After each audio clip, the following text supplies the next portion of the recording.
ছিল, জনগণের আকাঙ্ক্ষা ছিল গত স্বৈরাচারী ফ্যাসিবাদী সরকার বিচার বহির্ভূত হত্যা সহ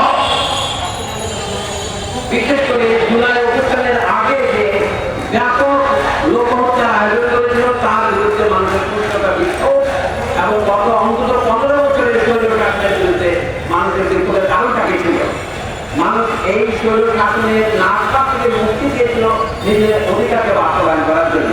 কিন্তু গত 45 দিনে আমরা দেখতে পাচ্ছি নানা জায়গায় বিভিন্ন ধর্মীয় স্থাপনায় হামলা হচ্ছে। এটি সংগঠিত হামলা নাকি দুর্ঘটনামূলক হামলা?